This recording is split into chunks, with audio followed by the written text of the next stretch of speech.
Hello everyone, कैसे हैं आप सब। आई होप कि आप सभी अच्छे होंगे। मैं Sangeeta from learn hub, the free learning platform, जहां आप पढ़ सकते हैं math, science, SST absolutely free at learnerhub.com।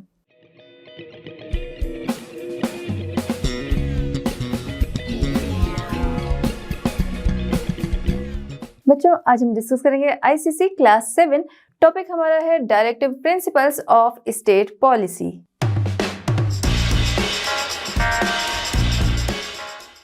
चलिए बच्चों, बात करते हैं। फर्स्ट टॉपिक हमारा वेलफेयर स्टेट। वेलफेयर स्टेट का कॉन्सेप्ट क्या है ये हम लोग समझेंगे। पिछला चैप्टर जहां पर हम लोगों ने कॉन्स्टिट्यूशन के बारे में जाना कि भाई कॉन्स्टिट्यूशन जो है वो किस तरीके से बना, कौन से लोग मिलकर बनाए, कितना टाइम लगा, ये सारी चीजें, या क्यों जरूरी था ये। ठीक है, अब यहाँ पर हम बात कर रहे हैं वेलफेयर स्टेट। देखिए, जो हमारे कॉन्स्टिट्यूशन फ्रेमर्स थे, कॉन्स्टिट्यूशन निर्माता जो हमारे थे, ठीक है, उनकी अगर बात करें तो जब वो हमारा कॉन्स्टिट्यूशन रेडी कर रहे थे, बना रहे थे, उस समय में जाहिर सी बात है उनके सामने, उनके माइंड में बहुत सारे क्वेश्चंस रहे होंगे, बहुत सारे आंसर रहे होंगे, बहुत सारे प्लान्स रहे होंगे, बहुत सारे ड्रीम रहे होंगे। ठीक है, हम उसी की बात कर रहे हैं यहाँ पर।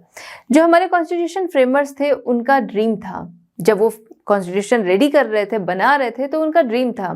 क्या ड्रीम था? उनका ड्रीम था एक वेलफेयर स्टेट का। ठीक है, जो कॉन्स्टिट्यूशन फ्रेमर्स हमारे थे उनका जो ड्रीम था वो था एक वेलफेयर स्टेट का, यानी कि एक ऐसे राष्ट्र का निर्माण करना जो कि सभी के लिए कल्याणकारी हो। कैसे कल्याणकारी होगा? ठीक है, वो आइए समझते हैं कि उनका जो ड्रीम था वो क्या था। Healthy standard of living. ठीक है, कि उस नेशन के सभी लोग जो हैं उनको हेल्दी स्टैंडर्ड ऑफ लिविंग मिले, यानी कि जहां पर रह रहे हैं वो जगह साफ सुथरी हो, पीने के लिए साफ पानी मिले, क्योंकि भाई कितनी सारी डिजीज जो होती हैं वो इन्हीं चीज़ों से फैलती हैं, गंदी जगहों पर रहने से, गंदा पानी पीने से। तो ये सारी चीज़ें जो बेसिक नीड है वो हर किसी की पूरी हो।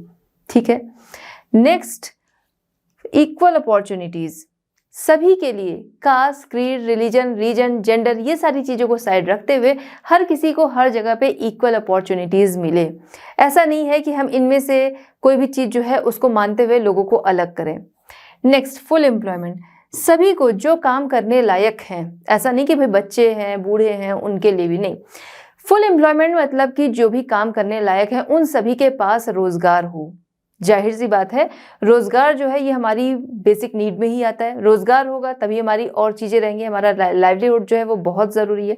रोजगार होगा सभी के पास तो ये चीज़ जो है वो अपने आप फुलफिल होने लगेगी। ठीक है, next, fair distribution of wealth. Wealth यानी धन का फेयर डिस्ट्रीब्यूशन।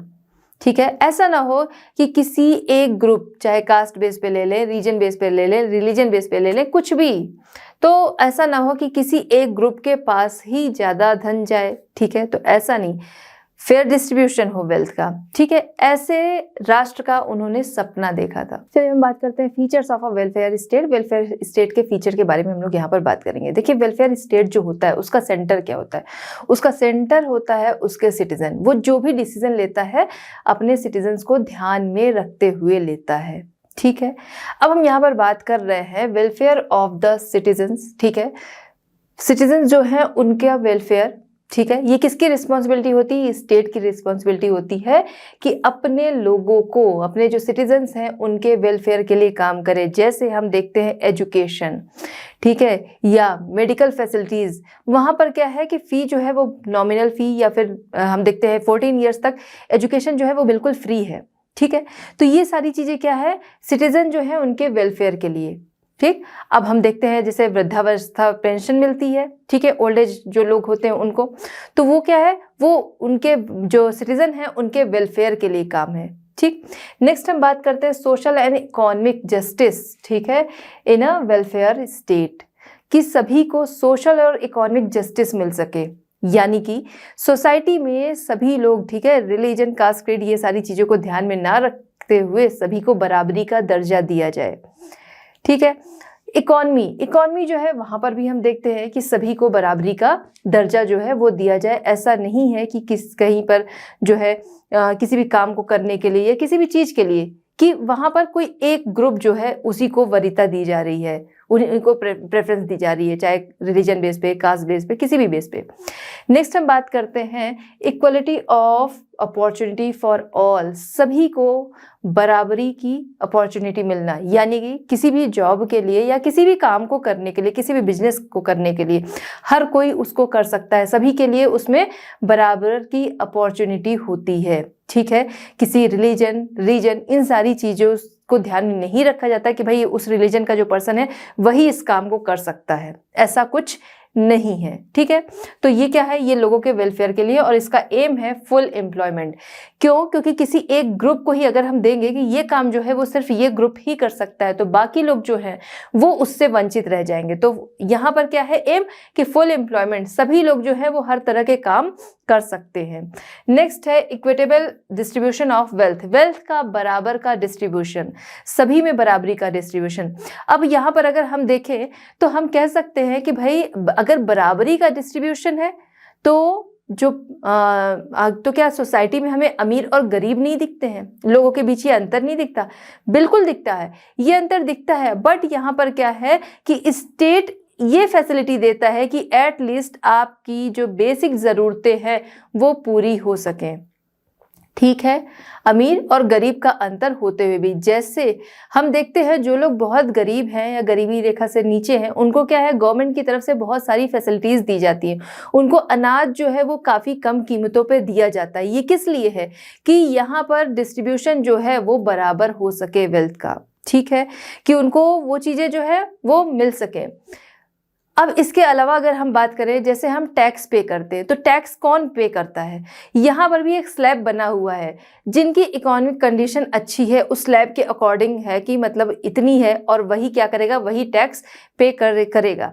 बाकी लोग जो है वो नहीं। लेकिन उस टैक्स से जो गवर्नमेंट के पास पैसे आते हैं, ठीक है, वो जो टैक्स गवर्नमेंट के पास आता है, जो इकॉनमी आती है, उसका यूज़ जो होता है वो किसके लिए होता है? वो सभी के वेलफेयर के लिए होता है। ठीक है, और उसमें भी जो वल्नरेबल सेक्शन है, जो डिप्राइव्ड लोग हैं, उनके वेलफेयर के लिए अलग से बहुत सारी स्कीम्स आती हैं। तो यहाँ क्या है, वेल्थ का डिस्ट्रीब्यूशन जो है वो इक्वेटेबल इस तरीके से होता है। तो इस तरह से जो हमारे कॉन्स्टिट्यूशन फ्रेमर्स थे उन्होंने एक सपना देखा। भाई कह सकते हैं कि ये सपना उन्होंने देखा, क्या ये उसी समय पूरा हो गया? और अगर उस समय पूरा नहीं हुआ तो क्यों नहीं हुआ? तो भाई उन्होंने वो ड्रीम जो था वो देखा, उसके अकॉर्डिंग कॉन्स्टिट्यूशन हमारा रेडी किया। ठीक है, हमारा कॉन्स्टिट्यूशन जो कि 1949 को रेडी हो गया था और लागू हुआ है 1950 में। ठीक है, तो उस समय में ये चीज़ें जो थी वो बन के तो तैयार हो गई। क्या उसी समय ये पॉलिसीज जो थी वो आगे बढ़ गई? नहीं। क्यों नहीं हुआ ऐसा कि भाई उनका जो सपना था उसी समय में क्यों नहीं सच हुआ? वो इसलिए नहीं हुआ क्योंकि 200 ईयर्स तक ब्रिटिशर्स जो थे वो यहाँ राज करके गए थे और यहाँ से जाते जाते तक उन्होंने क्या किया, यहाँ की इकॉनमी जो थी पूरी तरह से ध्वस्त कर दी। ठीक है, अब जो भी चीज़ होती है, जो भी प्लान हम लोग बनाते हैं बहुत, ठीक है, तो उसमें कितनी सारी ऐसी चीज़ें होती हैं जिनमें अच्छी खासी इकॉनमी चाहिए होती है। ये तो पूरे नेशन के लिए चीज़ें बन रही थी। ठीक है, तो वहाँ पर एक अच्छी खासी इकॉनमी चाहिए थी जो कि हमारे पास उस समय में नहीं थी। लेकिन जो हमारे कॉन्स्टिट्यूशन फ्रेमर्स थे उन्होंने क्या किया, एक गाइडलाइन जो थी वो फ्यूचर गवर्नमेंट के लिए बना दी। वो गाइडलाइन क्या थी?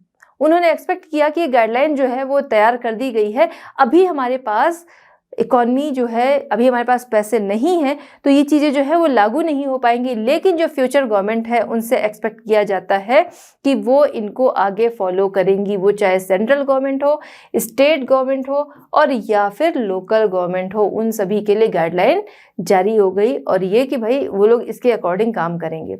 अब देखिए, अगर यहाँ पर यही चीज़ उन लोगों ने कहा होता कि भाई इतने सालों बाद जब हमारी कंडीशन अच्छी हो जाएगी तब उसके बाद गवर्नमेंट जो है वो इन चीज़ों को आगे बढ़ाएंगी, अगर ऐसा कह देते तो चीज़ें होती या नहीं होती।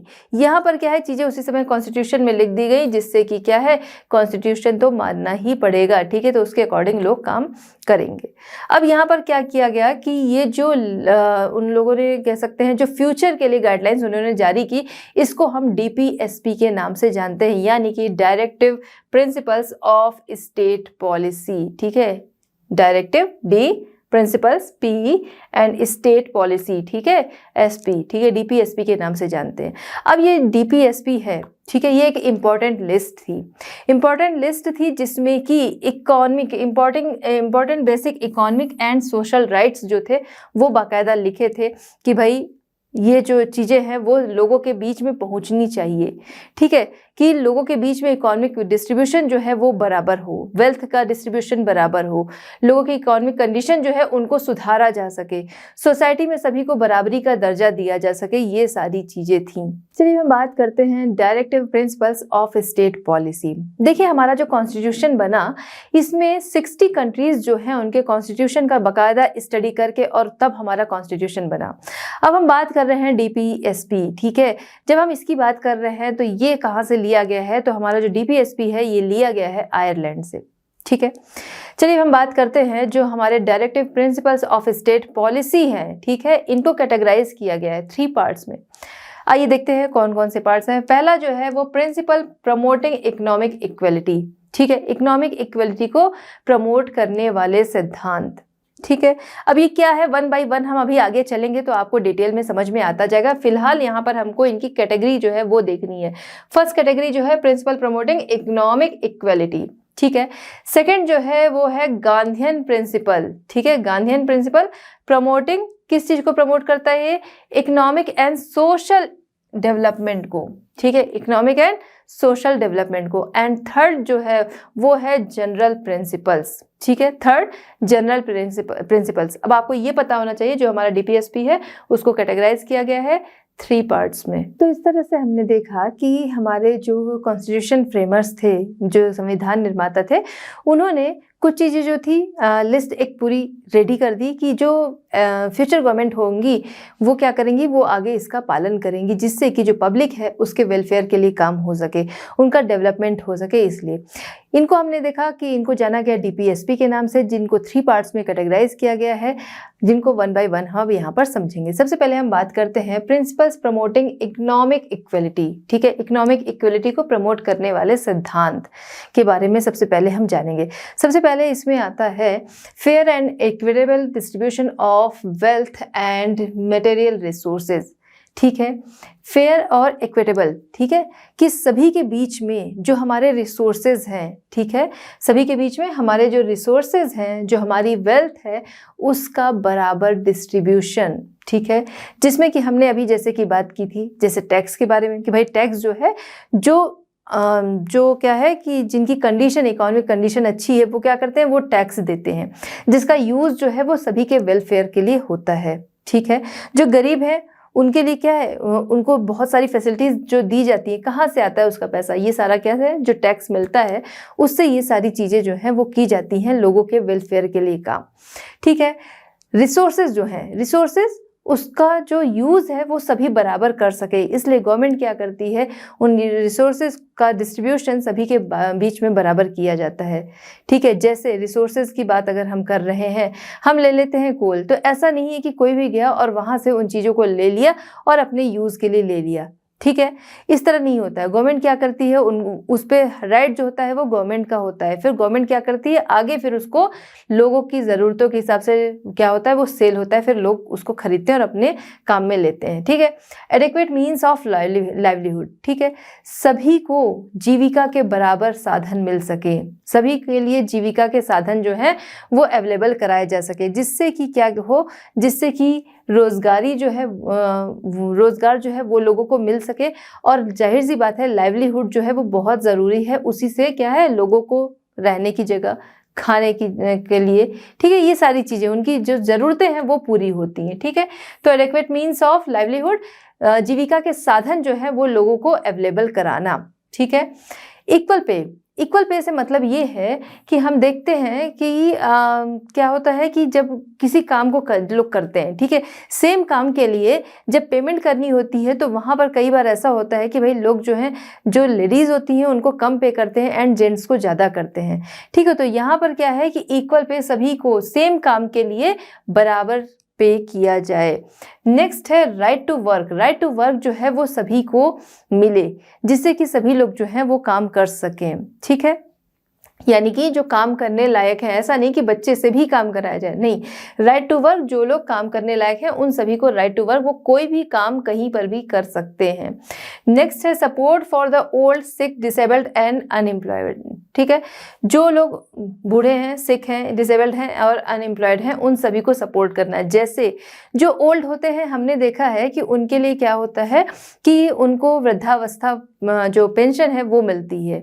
ठीक है, ऐसे ही हम देखें तो रेलवे वगैरह है तो वहाँ पर उनकी टिकट जो होती है उसमें उनको डिस्काउंट मिलता है। बैंक में हम लोग देखें तो जो ओल्ड एज वाले लोग होते हैं उनको इंटरेस्ट जो है वो ज़्यादा मिलता है ना। तो ये फैसिलिटी जो है वो देना। सिक, जो बीमार हैं उनको फैसिलिटी देना, जिनके लिए क्या है गवर्नमेंट हॉस्पिटल्स जो हैं वो बने हैं, ठीक है, जहाँ पर वो जाकर कम खर्चे में अपना इलाज करा सकते हैं। नेक्स्ट हम बात करते हैं डिसेबल्ड। डिसेबल्ड जो है उनको भी सहायता प्रदान करना, सहायता देना। जैसे कि हम देखते हैं कि इन समय समय पर जगह जगह पर चीज़ें जो हैं वो तो आयोजित की जाती हैं, ठीक है, और ऑर्गेनाइज की जाती हैं। इसके अलावा जो डिसेबल्ड होते हैं हम देखते हैं जैसे जॉब वगैरह है तो वहाँ पर क्या होता है उनको प्रेफरेंस दी जाती है। ठीक है, नेक्स्ट हम बात करेंगे अनएम्प्लॉयड। जो अनएम्प्लॉयड हैं उनको भी सपोर्ट करना। कैसे सपोर्ट करना? उनको एम्प्लॉयमेंट जो है वो देकर। जैसे इसमें हम बात कर सकते हैं मनरेगा। मनरेगा किस लिए चलाया गया है? इसीलिए चलाया गया है कि भाई 100 दिनों का रोजगार जो है वो लोगों को दिया जाता है।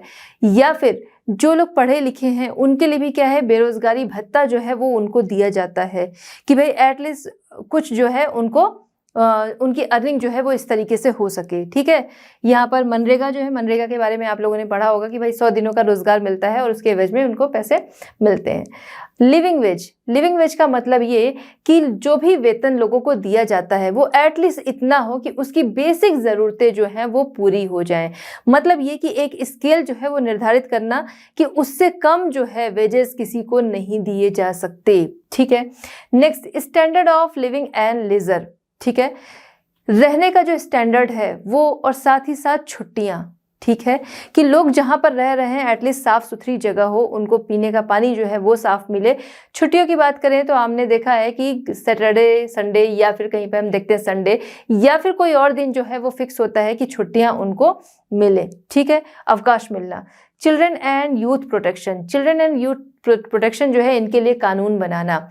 जैसे कि हमने देखा है कि भाई है कि 14 ईयर्स से कम जो बच्चे हैं उनसे आप काम नहीं करा सकते, वरना लोग क्या करते, वरना लोग पहले भी क्या था कि लोग उनसे काम करा रहे होते थे। क्यों? क्योंकि उनको काम करने के लिए कोई पर्सन जो है वो मिल गया और उन बच्चों को भाई वो कुछ देते भी नहीं थे। ठीक है, तो इस तरीके से यूथ और चिल्ड्रन जो है उनके प्रोटेक्शन के लिए काम करना। सेकंड हम देखते हैं यहाँ पर गांधीयन प्रिंसिपल्स। ठीक है, क्या रहे गांधीयन प्रिंसिपल? देखिए, जब फ्रीडम मूवमेंट चल रहे थे उस समय में भी गांधी जी जो थे उन्होंने बहुत सारे सिद्धांत दिए थे, बहुत सारे अपनी बातें जो थी वो कही थी कि ये चीज़ें जो हैं वो समाज में होनी चाहिए। तो जो हमारा जो कॉन्स्टिट्यूशन फ्रेमर्स थे उन्होंने उन गांधीयन प्रिंसिपल्स को भी हमारे DPSP में जगह दी है। क्या है वो, उनको हम लोग आइए यहाँ पर समझते हैं। ठीक है, तो डायरेक्टिंग गवर्नमेंट, ठीक है, जो गवर्नमेंट है उनके लिए निर्देश गांधीयन प्रिंसिपल के अकॉर्डिंग क्या है? सबसे पहला है कि फ्री एंड कंपलसरी एजुकेशन। ठीक है, जो बच्चे हैं, लोग जो हैं, उनको फ्री और कंपलसरी एजुकेशन देना। हमने देखा है कि 14 ईयर्स तक क्या है कि फ्री और कंपलसरी एजुकेशन हमारे यहाँ दी गई है, इसी के तहत कि एटलीस्ट एक बेसिक नॉलेज जो है वो सभी को मिल सके। ठीक है, क्योंकि अगर ये चीज़ें ना हो तो भाई कोई स्कूल भेज रहा है, कोई नहीं भेज रहा है, लोग कहते हैं भाई पैसे नहीं है स्कूल नहीं भेज रहे, बट यहाँ पर फ्री और कंपलसरी एजुकेशन दिया कि वो ज़रूरी है और साथ ही साथ क्या है, फ्री है, तो भेजने में भी कुछ नहीं लगेगा। और इसी के लिए कह सकते हैं कि लोगों को और ज़्यादा आकर्षित करने के लिए मिड डे मील वगैरह भी शुरू किया गया कि भाई बच्चे जो हैं इसी उससे एटलीस्ट पढ़ने हैं कि हम लोग जो है उन्हें खाना देंगे, वो लोग यहाँ पर आकर पढ़ाई करें। नेक्स्ट है promote cottage industries. Mahatma Gandhi जो थे वो हमेशा से इन चीज़ों को प्रमोट करते रहे कि कॉटेज इंडस्ट्रीज जो है उनको प्रमोट करते रहे। उनका कहना था कि भाई लोग जो हैं अपना स्वरोजगार भी करें। ठीक है, तभी क्या है कि लोगों को ज़्यादा से ज़्यादा लोग जो हैं उनको एम्प्लॉयमेंट मिल सकेगा। जब लोग स्वरोजगार करेंगे तो अपना तो वो अपने लिए तो वो काम तैयार कर ही रहे, रोजगार तैयार कर ही रहे, उसके अलावा वो और लोगों को भी रोजगार दे रहे हैं, इस तरीके से लोगों को डिपेंड बना रहे हैं। ठीक है, तो महात्मा गांधी ने इस पर काफ़ी प्रेशर दिया और इसीलिए उनका ये भी कहना था कि जो एजुकेशन दी जाती है स्कूलों में उसमें एक सब्जेक्ट जो है वो ट्रेड से रिलेटेड हो, जिससे कि बच्चा जो है जब वो एजुकेशन कंप्लीट करे, उसको अगर कोई और काम जो है वो शुरू करना हो खुद से, तो उसके पास एक एजुकेशन, एक नॉलेज हो जिसके बेस पर वो शुरू कर सके। नेक्स्ट, स्लॉटर हाउसेस जो हैं उन पे प्रतिबंध लगाना, जहाँ पर एनिमल्स जो हैं उनको मारा जाता है उन पर प्रतिबंध लगाना। इसके अलावा एग्रीकल्चर एंड एनिमल हस्बेंड्रीज जो हैं उनका डेवलपमेंट करना, ठीक है, उनको मॉडर्नाइज करना, ठीक है, कि नई नई जो तकनीकें हैं, नई नई जो टेक्नोलॉजीज़ हैं उनका यूज़ करते हुए इनको और ज़्यादा प्रमोट करना और ज़्यादा बढ़ावा देना।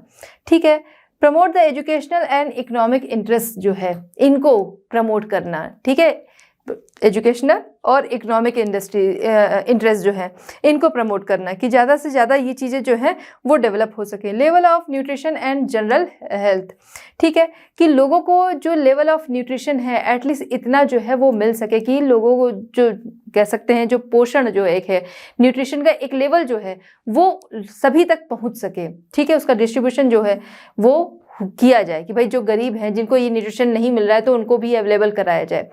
ठीक है, prevent the consumption of intoxicating drinks and harmful drugs. ठीक है, तो इंटॉक्सिकेटिंग ड्रिंक्स और जो हार्मफुल ड्रग्स हैं इन पर रोक लगाना कि लोग जो हैं इन चीज़ों का यूज़ ना करें, इनकी कंजप्शन जो है, ठीक है, इन पर रोक लगाना।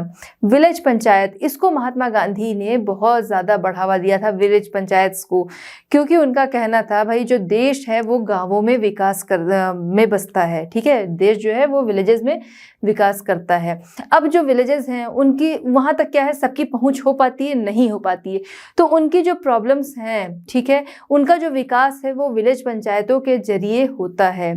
ठीक है, कि वहाँ के लोग जो हैं उन समस्याओं को जानते हैं, आपस में वो बातचीत करें। भाई ये पंचायतें जो हैं बैठती हैं, वहाँ पर लोग क्या है अपनी प्रॉब्लम्स जो हैं उनको शेयर करते हैं, क्या चीज़ें जो हैं नई योजनाएं जो हैं वो बनाते हैं, फिर उसके लिए आगे तक अपनी बातें पहुँचाते हैं। तो विलेज पंचायत पर उन्होंने बहुत ज़्यादा जोर दिया था।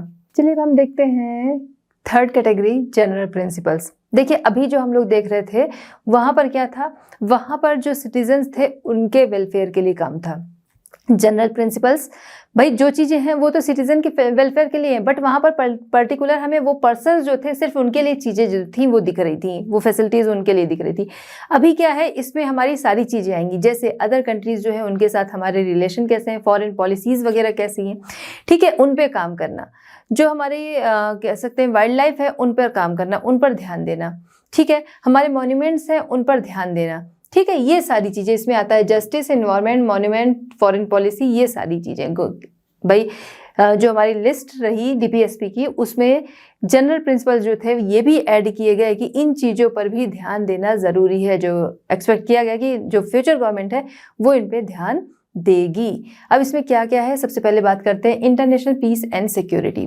गवर्नमेंट की जिम्मेदारी है कि वो इंटरनेशनल पीस और सिक्योरिटी जो है वो बनाए रखे, अपनी कंट्री जो है उसको सेफ रखे, सिक्योर रखे। साथ ही साथ ऐसी कंडीशन ना आने दे कि भाई युद्ध हो, ठीक है, युद्ध करना पड़े, ऐसी कंडीशन ना आने दे। Maintain just and honourable relation, other countries जो है उनके साथ जस्ट और ऑनरेबल रिलेशन जो है वो बना के रखना, न्याय संगत, ईमानदार, ठीक है, इस तरीके का रिलेशन जो है वो बना कर रखना। फ्री लीगल एड, जिन सिटीजन को ज़रूरत है कानून की, जस्टिस की ज़रूरत है, उनको गवर्नमेंट के द्वारा जस्टिस जो है वो दिलाना। ये किस लिए है, जस्टिस को प्रमोट करने के लिए।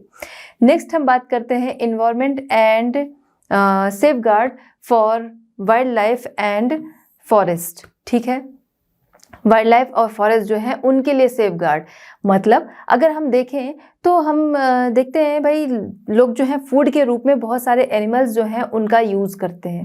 ठीक है, वहीं पर हम देखें कुछ ऐसे एनिमल्स हैं जो कि क्या है, वल्नरेबल हैं, कि मतलब वो ख़त्म होने वाले हैं, उनकी प्रजाति जो है वो समाप्त समाप्ति की कगार पे है, तो उनके लिए क्या है, नियम कानून बनाए गए हैं कि भाई अगर इनको मारा गया तो फिर उनको पनिश किया जाएगा। वरना तो हम देखते हैं भाई डेली लोग जो है इनको यूज करते हैं खाने में, बहुत सारे एनिमल्स, ठीक है। तो यहाँ पर क्या है कि इनको एक सेफ गार्ड जो है वो देना, अपने इन्वायरमेंट को बना कर रखना, ठीक है। National monuments, places and objects, ठीक है, नेशनल मॉन्यूमेंट्स, प्लेसेस और ऑब्जेक्ट्स जो हैं उनको सुरक्षा देना, ठीक है, उनका ध्यान रखना। जैसे हम देखें कितने सारे हमारे ऐसे मॉन्यूमेंट्स वगैरह हैं जिनको माना गया है कि स्टेट की धरोहर है या वर्ल्ड धरोहर है। जैसे हम्पी की बात करें, उसको यूनेस्को ने क्या किया, वर्ल्ड धरोहर, ठीक है, वर्ल्ड हेरिटेज का दर्जा दिया गया है, ठीक है। तो इन सभी का संरक्षण करना, इन सभी का कंजर्वेशन करना। अब हम बात करते हैं fundamental rights and directive principles, ठीक है। Fundamental rights and directive principles जो रहे, इनको क्यों बनाया गया, क्या जरूरत इनकी रही कि कॉन्स्टिट्यूशन में इनको जगह दी गई, उसको हम यहाँ पर समझेंगे। सबसे पहले इसका जनरल पर्पस जो है, इसके बारे में हम लोग बात करेंगे। इसका जनरल पर्पस ये रहा कि जो सिटीजन है इसके, ठीक है, उनको उनके राइट्स मिल सकें। अब देखिए, अगर कहा जाता कि भाई सोसाइटी में सभी लोग बराबर हैं, किसी भी रिलीजन से आते हैं वो सभी बराबर हैं, तो कुछ लोग इसको मानते और कुछ लोग नहीं मानते। लेकिन चूंकि ये चीजें जो हैं वो कॉन्स्टिट्यूशन में हमारे दी गई हैं, इसलिए सब इसको मानने के लिए बाध्य हैं।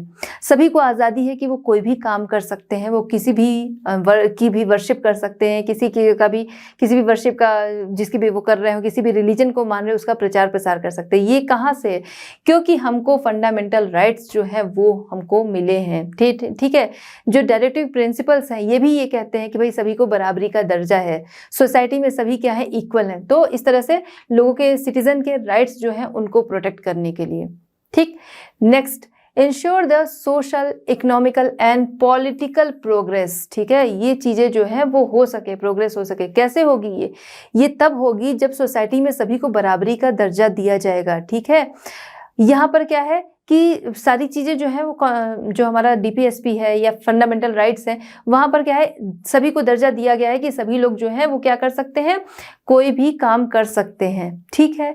अब इससे क्या है, इससे हम देखें तो एम्प्लॉयमेंट जब क्या है, ज़्यादा से ज़्यादा लोग को मिल सकेगा, ठीक है, ज़्यादा से ज़्यादा लोगों को इससे एम्प्लॉयमेंट मिल सकेगा जब सभी को सभी जगह पे काम करने की छूट होगी, ठीक है। उसके अलावा समाज में क्या रहेगी, बराबरी भी रहेगी।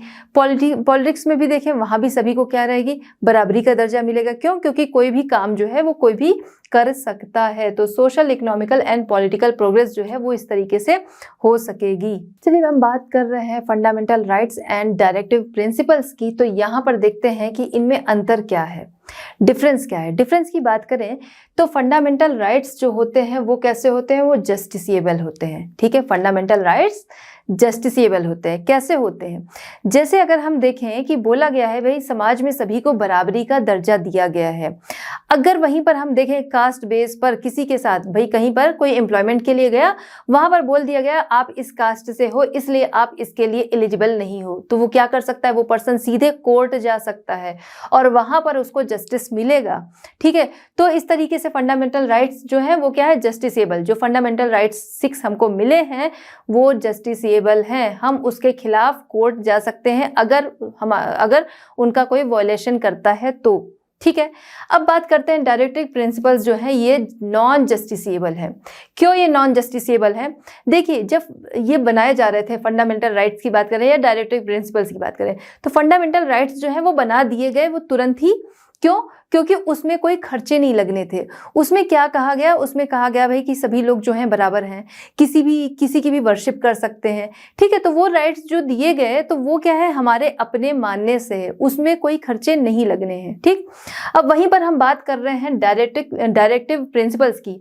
यहाँ पे क्या था कि सभी को एम्प्लॉयमेंट जो है वो दिया जाए, सभी को एजुकेशन दिया जाए, सभी को जो मिनिमम वेजेस हैं वो मिले। अब क्या है कि इन सभी के लिए क्या है, इन सभी के लिए अच्छा खासा धन चाहिए। तो हम लोगों ने अभी बात की थी ना कि ये जो डायरेक्टिव प्रिंसिपल्स थे इनको तुरंत ही लागू नहीं किया जा सका। क्यों? क्योंकि हमारी कंडीशन जो थी उस समय में अच्छी नहीं थी और वहीं पर फंडामेंटल राइट्स जो थे वो लागू हो गए। इसीलिए क्योंकि यहाँ पर कोई खर्चे नहीं लगने थे और इसमें क्या था, खर्चे लगने थे। ठीक है, तो यहाँ पर इसी हिसाब से इनको बनाया भी गया है कि फंडामेंटल राइट्स जो है वो जस्टिसेबल है, कि अगर कोई उनका वायलेशन करता है तो उसके अगेंस्ट कोर्ट जाया जा सकता है और वहाँ पर जस्टिस लिया जा सकता है। लेकिन वहीं पर डायरेक्टिव प्रिंसिपल्स जो हैं ये नॉन जस्टिसेबल होते हैं, यानी कि हमने बात की कि मिनिमम वेजेस जो हैं वो लोगों को मिलना चाहिए कि उनकी जो ज़रूरतें हैं, बेसिक ज़रूरतें हैं वो पूरी हो सकें। लेकिन अगर कोई कहीं पर काम कर रहा है, उसको वो मिनिमम वेजेस नहीं मिल रहे हैं, तो वो उसके अगेंस्ट कुछ किया नहीं जा सकता है।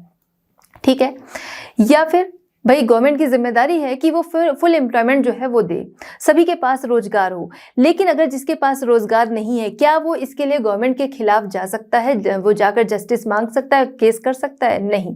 तो ये चीज़ें जो हैं वो बनाई गई और इस तरीके से बनाई गई, इनको कह सकते हैं इसी तरीके से इनको कैटेगराइज किया गया कि फंडामेंटल राइट्स जो हैं वो क्या है, जस्टिसेबल हैं, उनके लिए हम क्या है, अपने राइट्स जो है वो मांग सकते हैं। लेकिन यहाँ पर क्या है कि इसके अकॉर्डिंग चलना है, चल रहे नहीं चल रहे वो अलग चीज़ है, बट इसके अकॉर्डिंग चलना है, ये चीज़ है। चलिए हम बात करते हैं इम्प्लीमेंटेशन ऑफ डायरेक्टिव प्रिंसिपल्स। ठीक है, डायरेक्टिव प्रिंसिपल्स जो हैं इनके इम्प्लीमेंटेशन के बारे में हम यहाँ पर बात करेंगे। देखिए, अभी हम लोगों ने बात किया कि ये नॉन जस्टिसेबल हैं, लेकिन फिर भी ये किस लिए थे? ये इसलिए थे कि भाई गाइडलाइन जो थी, जो फ्यूचर गवर्नमेंट है उनके लिए गाइडलाइन थी, गवर्नमेंट जो है वो इसके लिए काम करे। और गवर्नमेंट जो है वो लगातार इन चीज़ों के जो इसमें टॉपिक्स दिए गए हैं, जो इसमें सब्जेक्ट्स दिए गए हैं, उनके वेलफेयर के लिए काम करती रही है। जैसे अगर हम बात करें राइट टू एजुकेशन एक्ट, ठीक है, तो यहाँ पर एक एक्ट ही जो था वो ला दिया गया, राइट टू एजुकेशन एक्ट 2009 में 21A के तहत। ठीक है, कि 6 to 14 ईयर्स के जो लोग हैं उनको फ्री एंड कंपलसरी एजुकेशन जो है वो दी जाए। नेक्स्ट हम बात करते हैं यहीं पर welfare schemes for weaker section. Weaker section जो है उनके लिए वेलफेयर स्कीम चलाना। हमने देखा है कि बहुत सारी जगहें ऐसी होती हैं जहां पर वेलफेयर स्कीम जो है वीकर सेक्शन के लिए चलाई गई है, चाहे हम जॉब में देखते हैं, चाहे हम एजुकेशन में देखते हैं, चाहे हम फ़ी वगैरह में भी देखते हैं। ठीक है, आप लोग जो देखते होंगे जहाँ पर अगर फॉर्म भी भरते हैं किसी भी चीज़ का, तो वहाँ पर भी क्या है कि इनको फैसिलिटी दी जाती है। ठीक है, तो जो वीकर सेक्शन है, जैसे कि SC ST हो गए, जो बहुत ज़्यादा गरीब हैं वो, ठीक है, इन सभी के लिए वेलफेयर स्कीम जो है वो लाना। नेक्स्ट बात करते हैं लॉ गारंटी इक्वल पे। ठीक है, कि महिला और पुरुष, ठीक है, मेन एंड वीमेन जो है इन दोनों के लिए ही इक्वल पे जो है उसके लिए लॉ लाना, उसके लिए लॉ बनाया गया कि भाई दोनों को इक्वल पे दिया जाए, सेम काम के लिए इक्वल पे। पहले क्या होता था? पहले ये होता था जो पुरुष होते थे, जो मेल होते थे, उनको क्या किया जाता था, ज़्यादा पे किया जाता था, और उसी काम के लिए जो फीमेल होती थी उनको कम पे किया जाता था। नेक्स्ट हम बात करते हैं वेरियस एम्प्लॉयमेंट स्कीम। बहुत सारी एम्प्लॉयमेंट स्कीम जो हैं वो चलाई गई हैं लोगों के वेलफेयर के लिए, ज़्यादा से ज़्यादा लोगों को एम्प्लॉयमेंट मिल सके इसके लिए। Next land distribution among landless farmers. जिन लोगों के पास लैंड नहीं है, ऐसे फार्मर्स, उन लोगों को लैंड जो है उसका डिस्ट्रीब्यूशन किया जाना। लैंड हो गया, आज के टाइम में हम सुने तो बहुत सारे जगह ऐसे हैं जहाँ पर लोगों को घर जो हैं वो दिए गए हैं कि भाई उनके पास घर नहीं था या फिर वो कच्चे घरों में रहते थे तो उनको पक्के घर जो हैं वो दिए गए। तो ये क्या है, ये लोगों के वेलफेयर के ही लिए काम। तो इस तरह से जो हमारे कॉन्स्टिट्यूशन फ्रेमर्स थे उन्होंने जो वेलफेयर स्टेट का सपना देखा था, इसको कह सकते हैं गवर्नमेंट जो है इसके लिए काफ़ी कोशिश कर रही है। लेकिन अगर गवर्नमेंट जो है वो इसके लिए कोशिश करती रहे, साथ ही साथ पब्लिक जो है वो भी साथ में सपोर्ट करे, तो ये वेलफेयर जो इनका सपना रहा हमारे कॉन्स्टिट्यूशन फ्रेमर्स का, उसको काफ़ी हद तक पाया जा सकता है। तो बच्चों, इस तरह हमारा ये चैप्टर कंप्लीट होता है। मिलते हैं next chapter at learn hub. Learn hub free है पर बेस्ट है।